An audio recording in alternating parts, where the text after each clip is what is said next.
فرزند زہرا یہ حالات برے ہیں۔ کاشانۂ بصیرت ایک ایسا مکمل یوٹیوب چینل جس پر محروم بصارت کے لیے بالخصوص اور تمام افراد کے لیے بالعموم سینکڑوں کی تعداد میں اسلامی کتب دستیاب ہیں۔ لہذا گزارش ہے کہ آپ اپنی ذمہ داری نبھاتے ہوئے کاشانۂ بصیرت کو سبسکرائب کرنے کے ساتھ ساتھ بیل آئیکن کو پریس کیجیے تاکہ آپ علم کے حصول کے ساتھ ساتھ مذہب اہل بیت کی اشاعت میں بھی اہم کردار ادا کرتے رہیں۔ کاشانۂ بصیرت، کاشانۂ بصیرت، کاشانۂ بصیرت۔ فرزند زہرا یہ حالات برے ہیں۔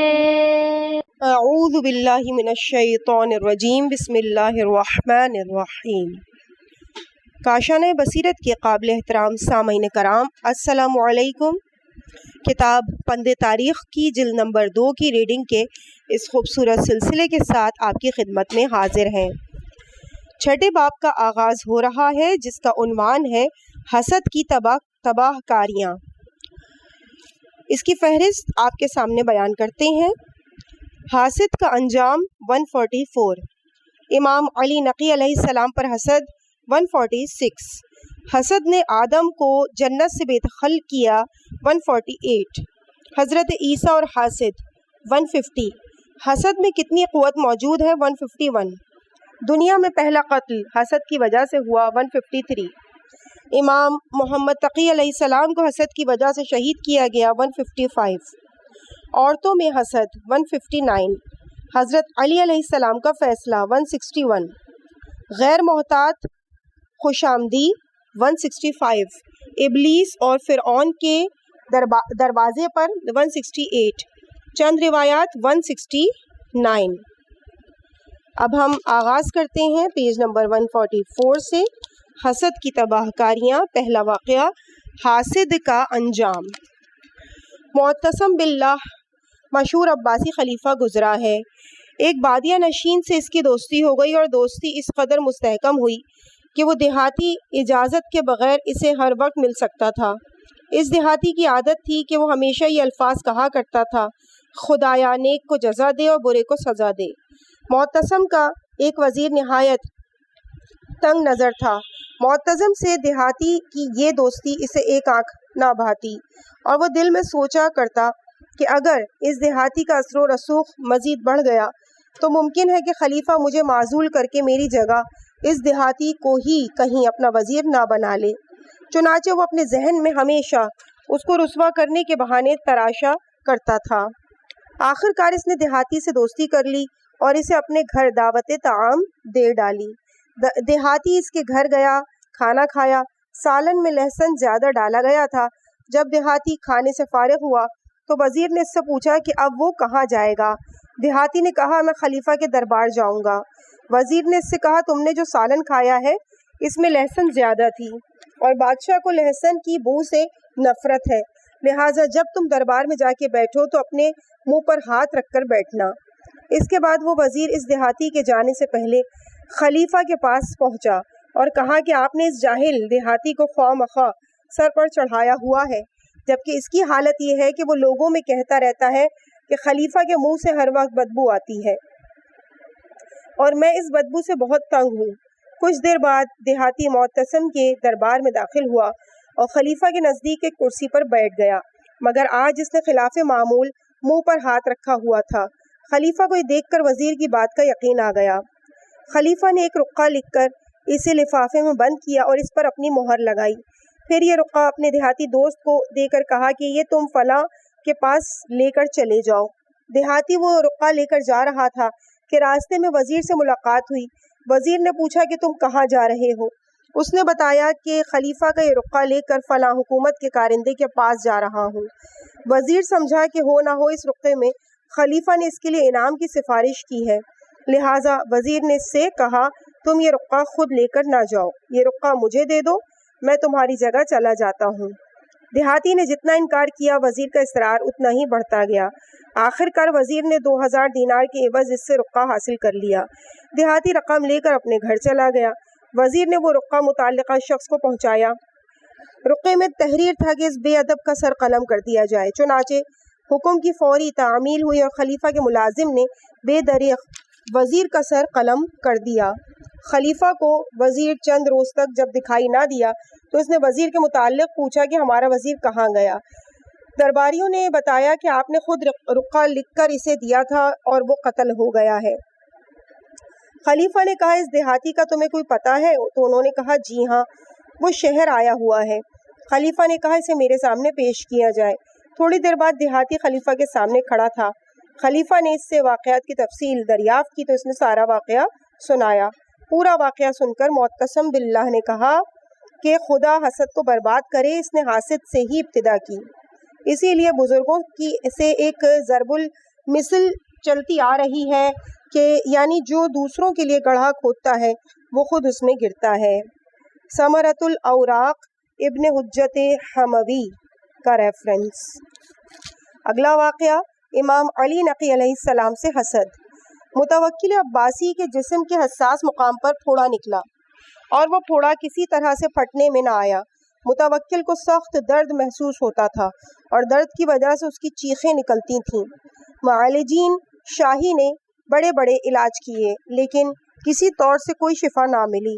متوکل کی ماں کو امام علی نقی علیہ السلام سے ارادت تھی۔ اس نے غلام کو امام کی خدمت میں روانہ کیا اور امام سے کسی مؤثر دوا کا سوال کیا۔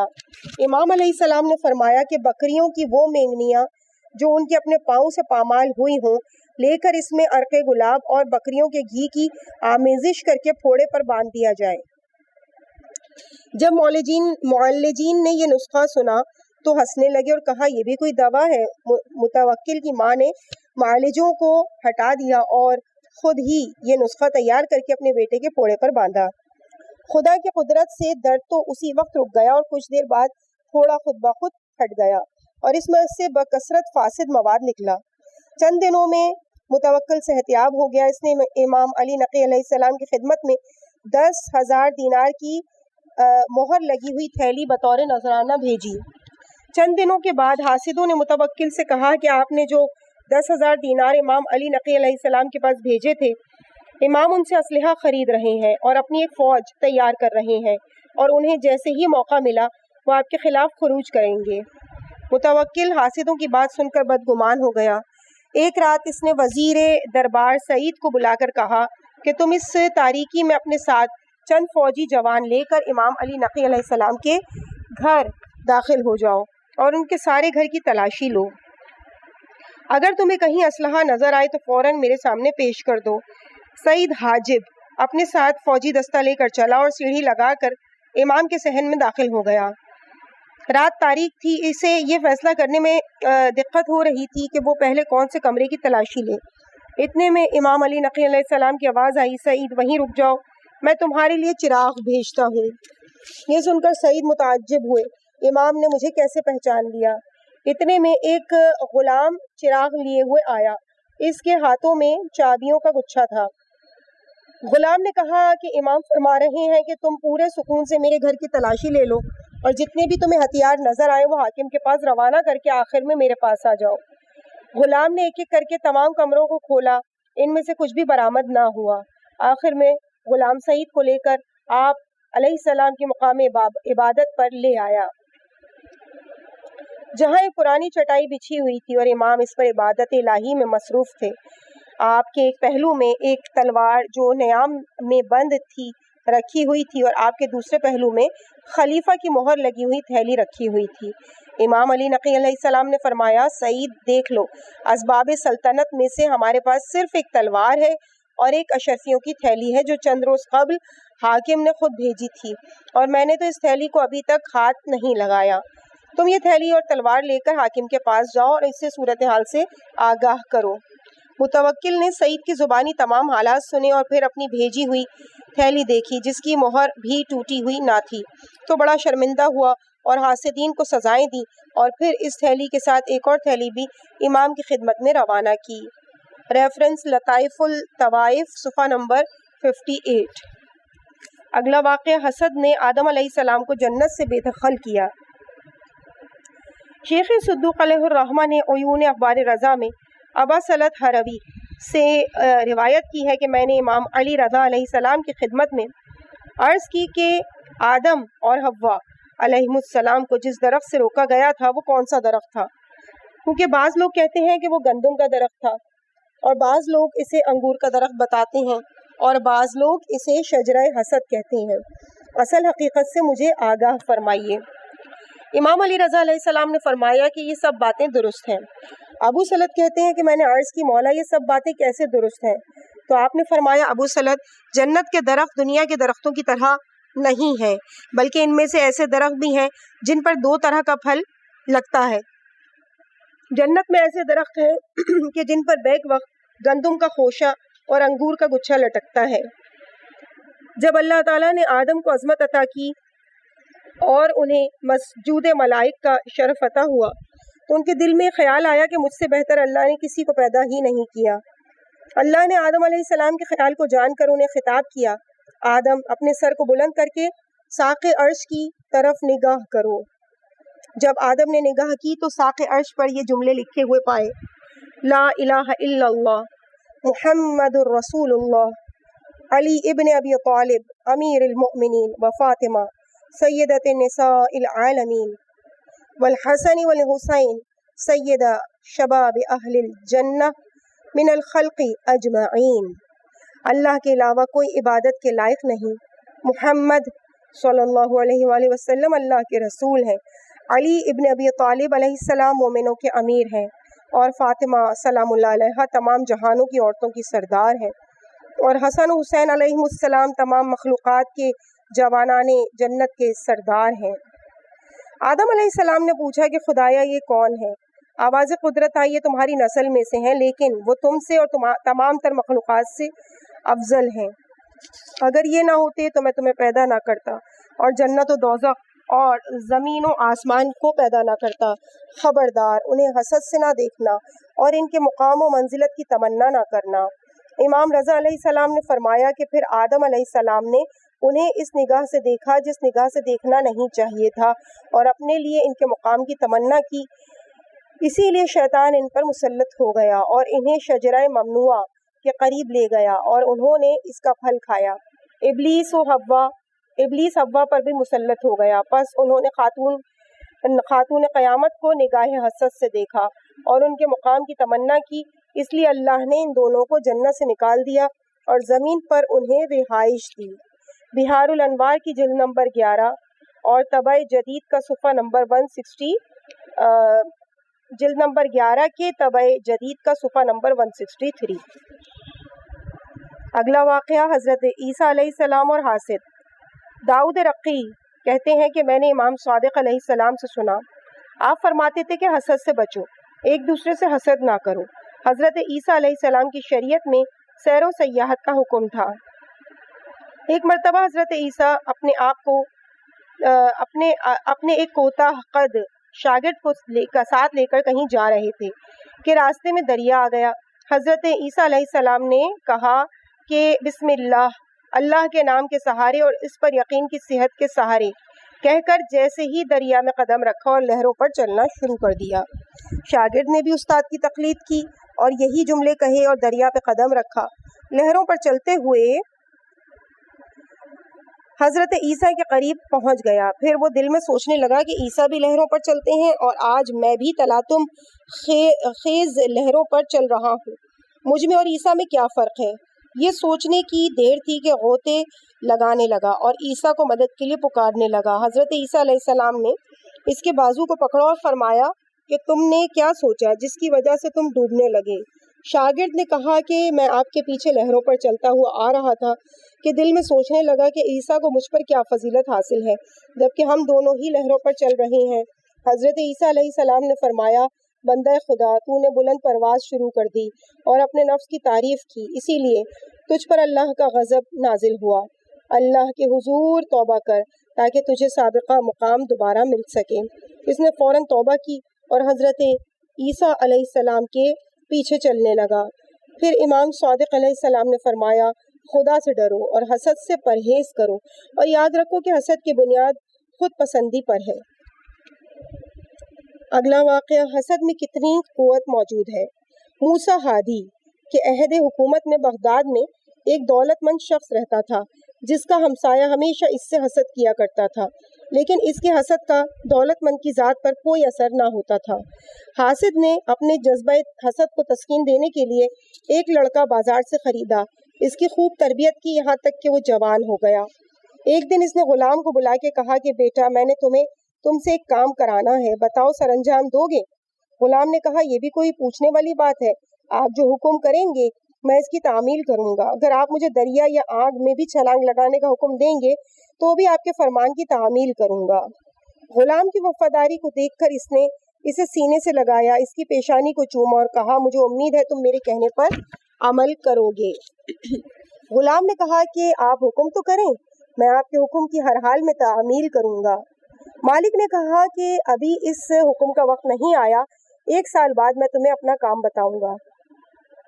1 سال گزر گیا تو اس نے غلام کو بلایا اور کہا بیٹا، میری تمنا یہ ہے کہ میرا ایک دولت مند ہمسایہ قتل ہونا چاہیے۔ غلام نے کہا تو کوئی بات نہیں، میں اسے قتل کر دوں گا۔ مالک نے کہا نہیں، میں اسے تمہارے ہاتھوں قتل نہیں کرانا چاہتا، ممکن ہے تم اسے قتل نہ کر سکو اور مجھ پر اس کا الزام آ جائے۔ میں نے اسے قتل کرانے کا ایک اور منصوبہ سوچ رکھا ہے اور تم سے میری درخواست یہی ہے کہ تم میرے بتائے ہوئے طریقے پر عمل کرو۔ میں نے سوچا ہے کہ تم مجھے ہمسائے کی چھت پر لے جاؤ اور وہاں مجھے قتل کر دو، اور جب میری لاش ہمسائے کی چھت سے برآمد ہوگی تو میرے ورثاء عدالت کے ذریعے سے قصاص کا مطالبہ کریں گے، اس طرح سے وہ شخص قتل ہونے سے نہیں بچ سکے گا۔ غلام نے جب یہ عجیب و غریب ترکیب سنی تو اسے سخت تعجب ہوا اور مالک سے کہا کہ وہ اس تجویز سے باز آ جائے جس میں اس کی اپنی ہلاکت تو لازمی ہے اور دوسرے کی ہلاکت غیر یقینی ہے، مگر وہ شخص اپنی اس تجویز پر جمع رہا اور غلام کو مجبور کیا کہ وہ اس کے حکم پر عمل کرے، یہاں تک کہ اس نے غلام کو راضی کر لیا۔ رات کے پچھلے پہر اس نے غلام کو بیدار کیا اور تیز چھری اس کے ہاتھ میں تھمائی اور اسے لے کر ہمسائے کی چھت پر آ گیا اور وہ چھت پر لیٹ گیا اور غلام نے چھری سے اس کا کام تمام کر دیا اور چھت سے اتر کر گھر میں آ کر سو گیا۔ صبح ہوئی تو گھر والوں نے اسے موجود نہ پا کر اس کی تلاش شروع کی۔ آخر کار ظہر کے وقت اس کی لاش دولت مند ہمسائے کی چھت سے برآمد ہوئی۔ انہوں نے قاضی کے پاس قتل کا مقدمہ دائر کیا۔ قاضی نے مالک مکان کو اپنی عدالت میں طلب کیا۔ مالک مکان نے صحت جرم سے انکار کر دیا، لیکن قاضی نے اسے جیل بھیج دیا۔ کچھ دنوں کے بعد غلام بغداد چھوڑ کر اصفہان چلا گیا۔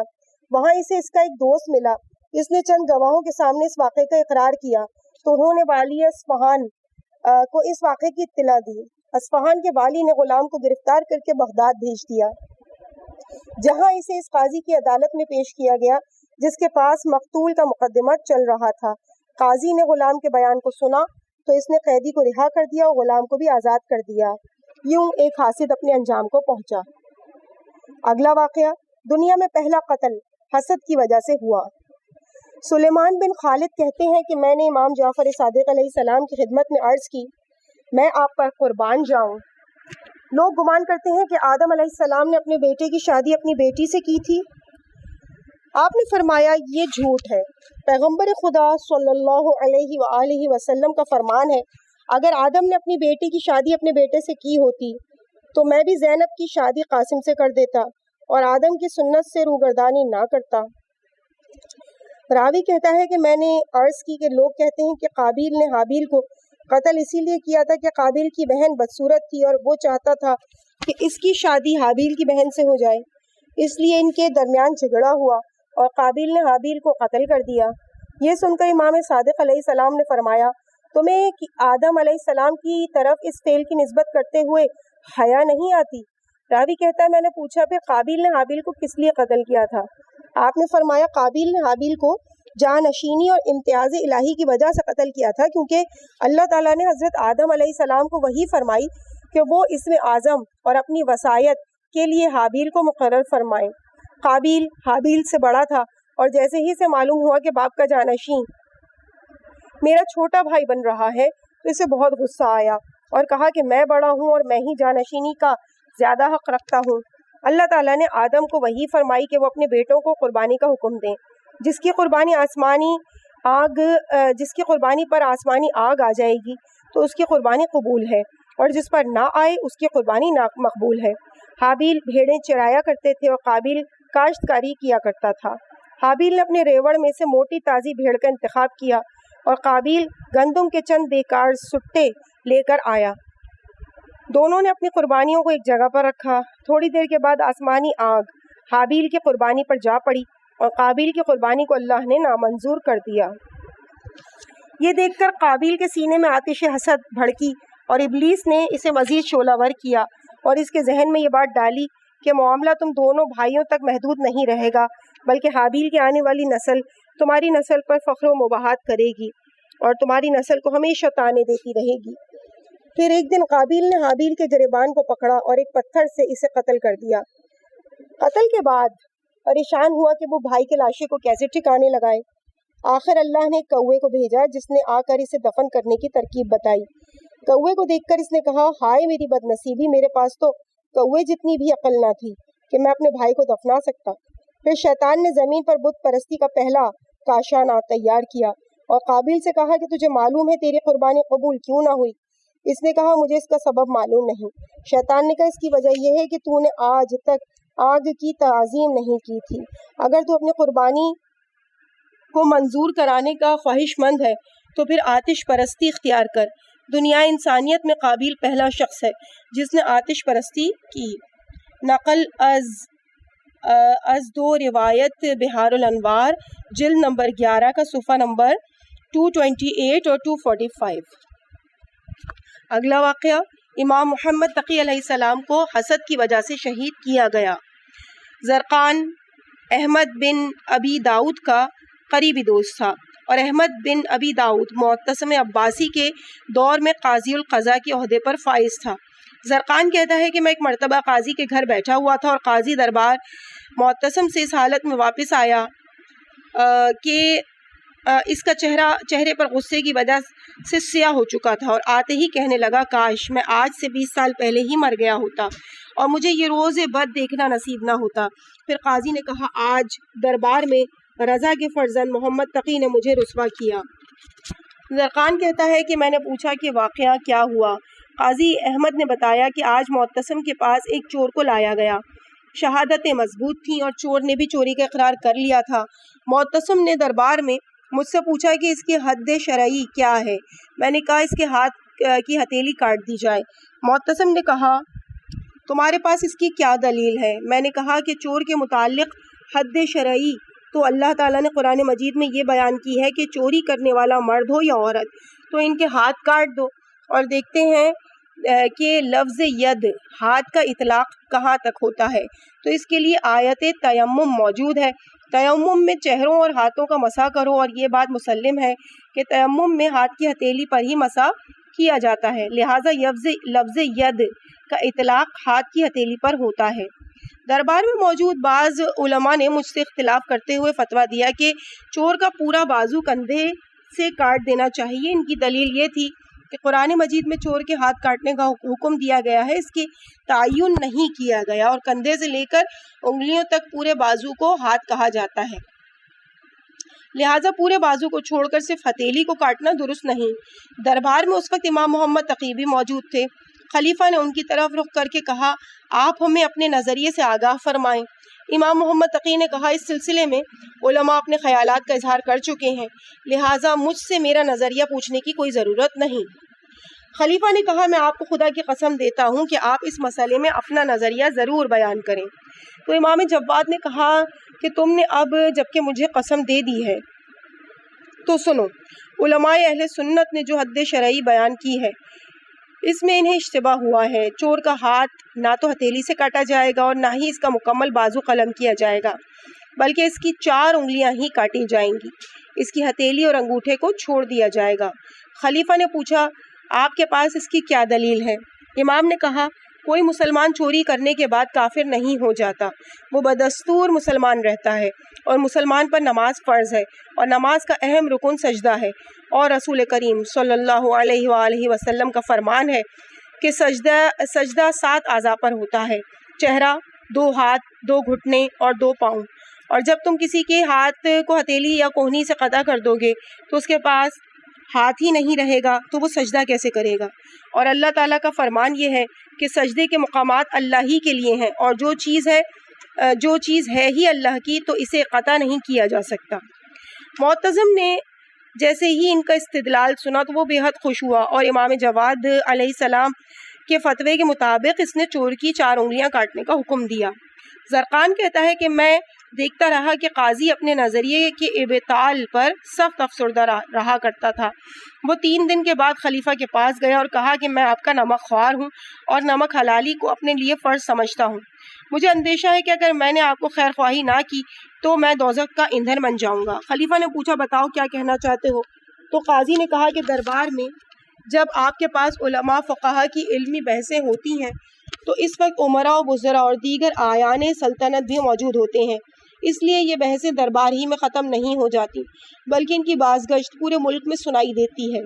آپ نے تمام فقہا کی رائے ٹھکرا کر اچھا نہیں کیا، کیونکہ اس میں محمد تقی کے اثر و رسوخ میں اضافہ ہو گیا ہے، اور آپ یہ بات اچھی طرح سے جانتے ہیں کہ مسلمانوں کا ایک گروہ انہیں پہلے ہی اپنا رہنما اور پیشوا سمجھتا ہے، اور مجھے یہ اندیشہ ہے کہ عنقریب باقی لوگ بھی ان کے حلقہ ارادت میں داخل ہو جائیں گے اور آپ کے خاندان سے خلافت ہمیشہ کے لیے رخصت ہو جائے گی۔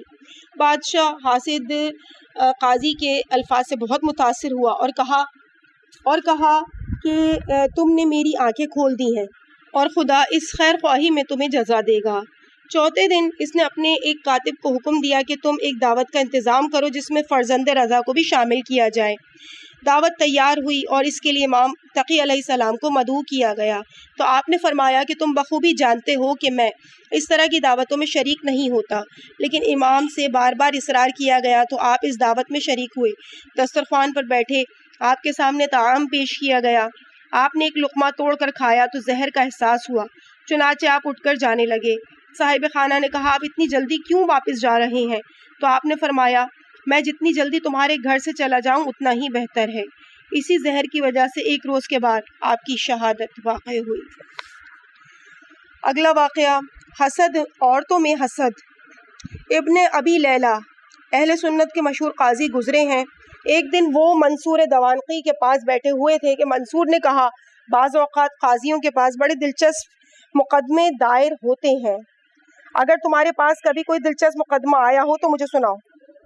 ابن ابی لیلہ نے کہا کہ جی ہاں، بعض اوقات ہمارے پاس دلچسپ مقدمات آتے ہیں، میں آپ کو ایک عجیب و غریب مقدمے کا حال سناتا ہوں۔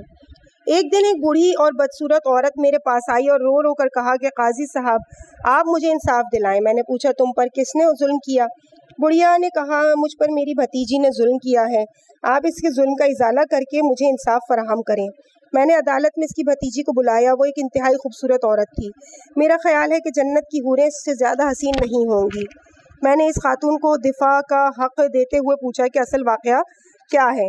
اس نے بتایا میں اس بڑھیا کی بھتیجی ہوں اور یہ میری پھوپھی ہے، میں بچپن سے ہی یتیم ہو گئی تھی اور مجھے میری اس پھوپھی نے ہی پالا پوسا۔ جب میں جوان ہوئی تو میری پھوپھی نے میرا نکاح ایک زرگر سے کر دیا، وہاں میں ہر طرح سے راضی و خوشی زندگی بسر کرنے لگی، مگر میری یہ خوشی میری پھوپھی کو ایک آنکھ نہ بھائی، کیونکہ اس کی اپنی ایک کنواری بیٹی گھر میں بیٹھی تھی اور میری پھوپھی یہ چاہنے لگی کہ کسی بھی طرح سے اس کی بیٹی کی شادی میرے شوہر سے ہو جائے۔ اس نے اپنی بیٹی کو بناؤ سنگھار کر کے زرگر کو پھانسنے کا حکم دیا اور وہ آخرکار اس کی زلف کا اسیر ہو گیا۔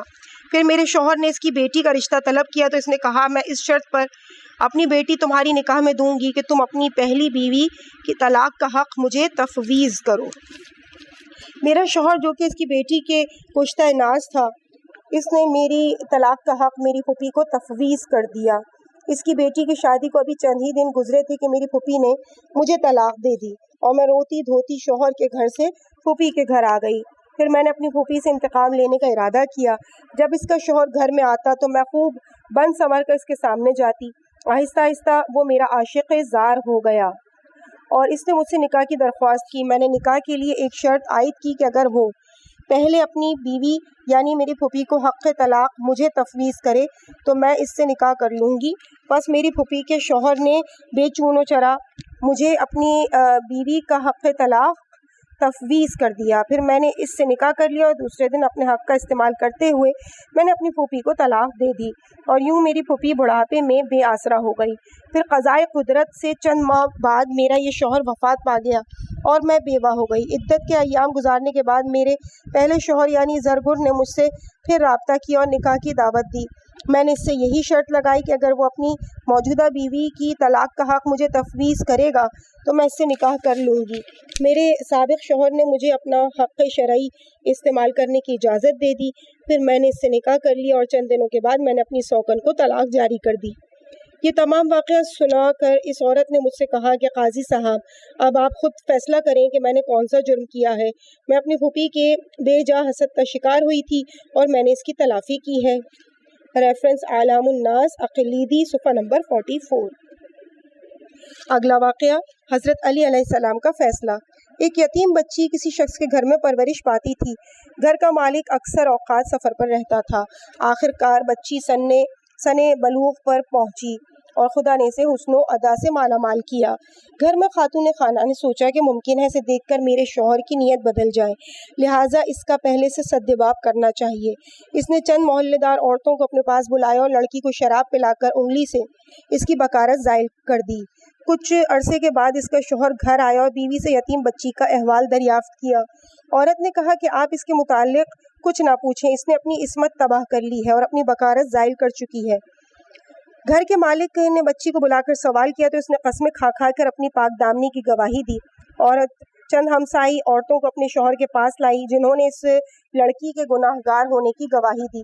آخر کار مقدمہ حضرت عمر کی عدالت میں جا پہنچا اور وہ بھی کوئی فیصلہ نہ کر سکے۔ مرد نے تقاضا کیا کہ یہ مسئلہ مولا علی کی خدمت میں پیش کیا جائے۔ جب مولا علی کی خدمت میں یہ مسئلہ پیش ہوا تو آپ نے عورت سے فرمایا کہ تمہارے پاس اپنے دعوے کے گواہ موجود ہیں؟ عورت نے کہا جی ہاں، میرے پاس بہت سی ہمسائی عورتیں بطور گواہ موجود ہیں۔ حضرت علی علیہ السلام نے اپنے پاس تلوار رکھی اور فرمایا ایک ایک گواہ کو علیحدہ علیحدہ پیش کیا جائے۔ پہلی گواہ عورت پیش ہوئی۔ آپ نے اس کا بیان سنا۔ بیان سننے کے بعد اسے ایک علیحدہ کمرے میں بھیج دیا۔ پھر آپ نے دوسری گواہ عورت کو طلب کیا۔ جب عورت حاضر ہوئی تو آپ نے فرمایا مجھے پہچان کر گواہی دینا اور یہ بھی دیکھ لو کہ میرے پاس تلوار رکھی ہوئی ہے۔ تمہاری ساتھی پہلی عورت نے مجھے پوری صورتحال بتا دی ہے۔ اگر تم نے جھوٹ بولنے کی کوشش کی تو اس کا نتیجہ بہت ہی خطرناک ہوگا۔ عورت نے رو کر کہا مولا اصل حقیقت تو ہماری ساتھی گواہ آپ کو بتا ہی چکی ہے، لڑکی بالکل بے گناہ ہے۔ خاتون خانہ نے اسے اپنی انگلی سے داغدار کیا ہے تاکہ اس کا شوہر اس کی طرف مائل نہ ہونے پائے، اور جب خاتون خانہ اس کی بکارت زائل کر رہی تھی تو ہم نے لڑکی کو مضبوطی سے پکڑا ہوا تھا۔ حضرت علی علیہ السلام نے صدائے تکبیر بلند کی اور کہا انا اولی من فرق بین الشہود، دانیال کے بعد میں پہلا شخص ہوں کہ جس نے گواہوں میں جدائی ڈالی۔ پھر آپ نے حکم دیا کہ خاتون خانہ کو حد قذف کے طور پر 80 کوڑے مارے جائیں، اور آپ علیہ السلام نے اس کے اور اس کے شوہر کے درمیان جدائی کروا دی۔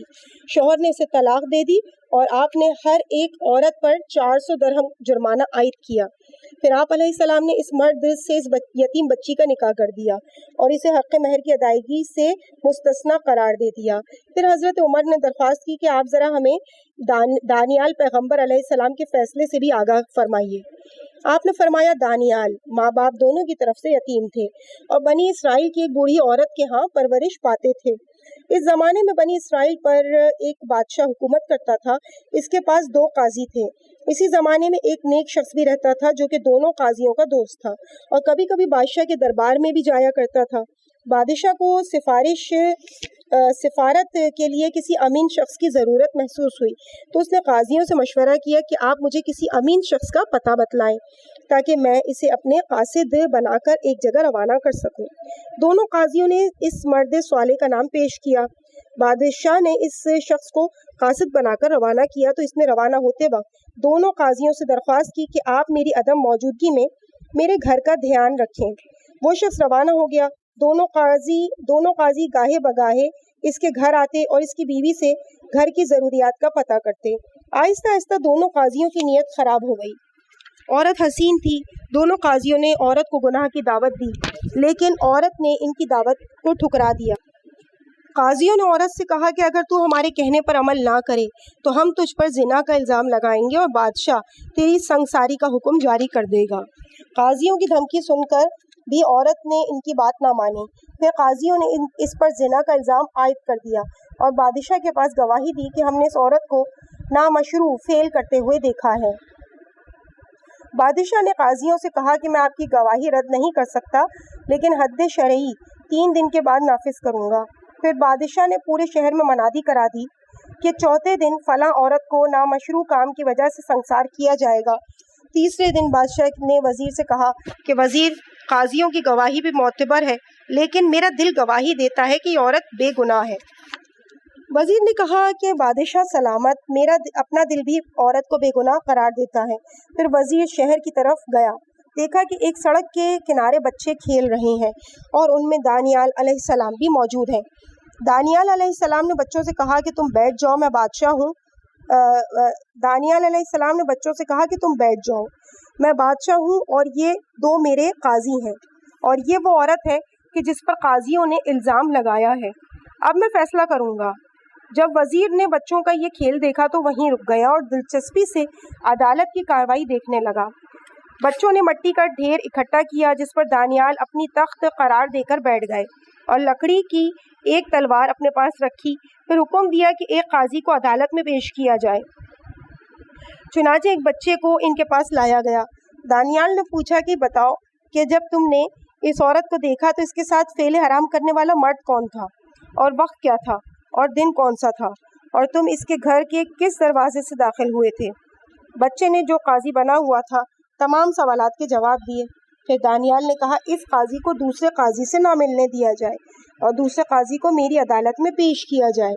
دوسرا بچہ جو کہ قاضی بنا ہوا تھا عدالت میں پیش ہوا اور دانیال نے تلوار دکھا کے کہا دیکھو تمہارا ساتھی مجھے تمام واقعات کی تفصیل بتا کے گیا ہے، اگر تم نے جھوٹ بولا تو میں تمہیں قتل کر دوں گا۔ دوسرا گواہ فوراً گھگیانے لگا اور اپنے جھوٹ کا اقرار کر لیا۔ دانیال نے نعرہ تکبیر بلند کر کے کہا قاضی جھوٹے ہیں اور عورت سچی ہے، ان دونوں قاضیوں کو قتل کر دیا جائے۔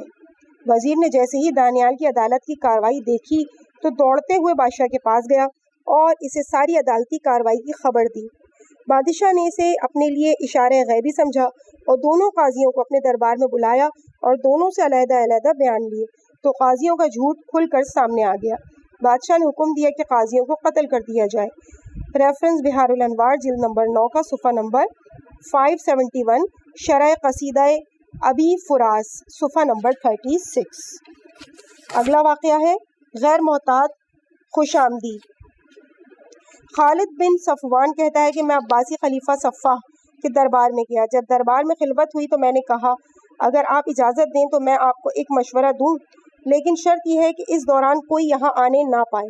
صفاح نے دربانوں کو حکم دیا کہ فی الحال کسی کو اندر نہ آنے دیا جائے۔ پھر صفاح نے مجھ سے پوچھا اب بتاؤ کیا کہنا چاہتے ہو؟ میں نے کہا اللہ تعالیٰ نے آپ کو خلافت عطا کی ہے جس کے لیے برس تک آپ کو تحریک چلانا پڑی۔ آپ نے بڑی قربانیاں دی، لیکن میں دیکھ رہا ہوں کہ آپ نے خلافت سے ذرہ برابر بھی استفادہ نہیں کیا۔ صفاح نے کہا تو میں کیا کرتا؟ میں نے کہا آپ نے بس ایک بیوی پر قناعت کر لی ہے، ورنہ کئی سیمی پیکر آپ کے عقد میں آنے کے لیے تیار ہیں۔ اس نے کہا کہ واقعی تم نے صحیح کہا، آج تک میں نے اس طرف توجہ ہی نہیں کی تھی۔ خالد کے جانے کے بعد صفاح کی بیوی ام سلمہ آئی تو اس نے دیکھا کہ اس کا شوہر ہاتھ میں قلم لے کر دوات پر زور سے مار رہا ہے۔ بیوی نے پوچھا خیریت تو ہے؟ آپ اس قدر پریشان کیوں ہیں؟ صفاح نے کہا دراصل بات یہ ہے کہ خالد بن صفوان نے مجھے ایک مشورہ دیا ہے، میں اسی کے متعلق سوچ رہا ہوں۔ بیوی نے پوچھا اس نے کیا مشورہ دیا ہے؟ خلیفہ نے بیوی کے سامنے اس کی ساری تجویز رکھ دی۔ ام سلمہ نے کہا تو آپ نے اس حرامزادے کو کیا جواب دیا؟ صفاح نے کہا اس نے میری بھلائی کی بات کی تھی اور تم اسے گالیاں دے رہی ہو۔ ام سلمہ خلیفہ کے پاس سے اٹھ کر آئی اور غلاموں کا ایک دستہ بلا کر کہا میں نے آج کے دن کے لیے تمہیں پرورش کیا ہے، تم جاؤ جہاں بھی خالد ملے اسے خوب زد و کوب کرو، لیکن دیکھو اسے جان سے مارنے کی ہرگز کوشش نہ کرنا۔ ام سلمہ کے بھیجے ہوئے غلام بازار آئے تو انہیں خالد بازار ہی میں مل گیا۔ انہوں نے اس کی خوب پٹائی کی اور خالد کئی دن تک گھر میں بستر پر پڑا رہا۔ چند دنوں کے بعد تھوڑا سا چلنے کے قابل ہوا تو خلیفہ کا ایک غلام اس کے پاس آیا اور کہا کہ خلیفہ تجھے دربار میں یاد کرتا ہے۔ ڈرتے اور کانپتے ہوئے خالد دربار میں آیا اور پردے کے پیچھے اسے کسی کے وجود کا احساس ہوا۔ دل میں سمجھ گیا کہ ہو نہ ہو یہ محترمہ جو پس پردہ موجود ہے خلیفہ کی بیوی ہے۔ خلیفہ نے پوچھا، خالد کئی دن سے تم نظر نہیں آئے، خیریت تو تھی؟ خالد نے کہا، جی ہاں، میں چند دن قبل بیمار ہو گیا تھا، اس لیے آپ کی خدمت میں حاضر نہیں ہوا۔ خلیفہ نے کہا، تم نے ایک دن مجھے ایک مشورہ دیا تھا، میں چاہتا ہوں کہ دوبارہ وہی بات کہو۔ خالد نے کہا، اس دن میں نے کہا تھا کہ عربی میں سوکن کو ذرہ کہتے ہیں اور یہ لفظ ضرر سے مشتق ہے، تو گویا سوکن دراصل انسان کے لیے ضرر ہی ضرر ہے۔ 2 بیویاں رکھنے سے بڑا نقصان اور کوئی نہیں، بلکہ میں تو یہ کہوں گی کہ گھر میں کنیز رکھنا بھی خالی از خطرہ نہیں ہے۔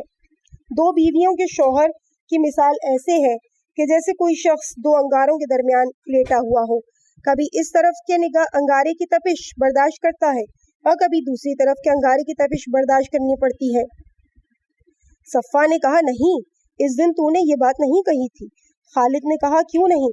اس دن میں نے کہا تھا کہ 4 بیویاں درد سر ہے۔ خلیفہ نے کہا، نہیں، تو نے اس دن یہ بات نہیں کہی تھی۔ خالد نے کہا، جناب، 4 بیویاں انسان کے لیے مسلسل غم و اندوہ اور درد و الم کی موجب ہے۔ جس شخص کی 4 بیویاں ہوں وہ شخص بڑا ہی مظلوم ہے، یا تو ان کے مطالبات پورے کرے ورنہ سخت آزمائش کے لیے تیار رہے۔ اگر ایک بیوی سے ہنس کر بولے تو 3 بیویاں اس پر ناراض ہو جائیں۔ سانپ انسان کے لیے اتنا خطرناک نہیں جتنی 4 بیویاں خطرناک ہیں۔ صفا نے کہا، نہیں، تم نے اس دن یہ باتیں نہیں کی تھی۔ خالد نے کہا، جی ہاں، میں نے کہا تھا، پورے عرب میں بنی مخزوم ممتاز قبیلہ ہے، اس قبیلے کی آپ کی بیوی ام سلمہ مہکتا ہوا پھول ہے۔ گویا بوستان بنی مخزوم میں آپ کی بیوی گل نورستہ ہے۔ میں نے تو اس دن کہا تھا کہ ایسی بیوی کو عطیہ خداوندی سمجھیں اور اس کی موجودگی میں دوسری بیوی کا دل میں خیال تک نہ لائیں۔ صفا نے یہ سن کر کہا، تو بڑا ہی جھوٹا ہے اور تجھ جیسا جھوٹا دوبارہ پیدا ہونا محال ہے۔ خالد نے فوراً کہا، خلیفہ صاحب، آپ خود ہی انصاف کریں، جھوٹ بولنا بہتر ہے یا آپ کی بیوی ام سلمہ کے نوکروں سے قتل ہونا بہتر ہے؟ یہ سن کر صفا ہنستے ہنستے پشت کے بل زمین پر جا گرا اور ام سلمہ کے قہقہوں کی آواز بھی باہر تک سنائی دی۔ خالد اپنے گھر واپس آیا تو صفا کی بیوی نے 1000 درہم کی 5 تھیلیاں اس کے گھر بھجوائیں۔ ریفرنس ہے نفحۃ الیمن، صفحہ نمبر 49۔ اگلا واقعہ ہے ابلیس فرعون کے دروازے پر۔ بیان کیا جاتا ہے کہ جب فرعون نے خدائی دعویٰ کیا تو ایک دفعہ ابلیس نے اس کے دروازے پر دستک دی۔ فرعون نے پوچھا، کون؟ تو ابلیس نے کہا، جھوٹے، تو کیسا خدا ہے کہ تجھے پتہ ہی نہیں کہ تیرے دروازے پر کون آیا ہے؟ میں تیرا استاد ابلیس ہوں۔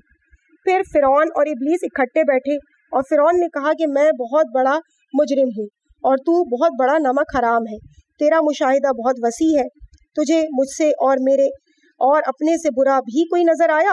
ابلیس نے کہا، جی ہاں حاسد، ہم دونوں سے برا ہے۔ اسی حسد نے تو مجھے شیطان رجیم بنایا اور اسی حسد نے تجھے ملعون بنایا۔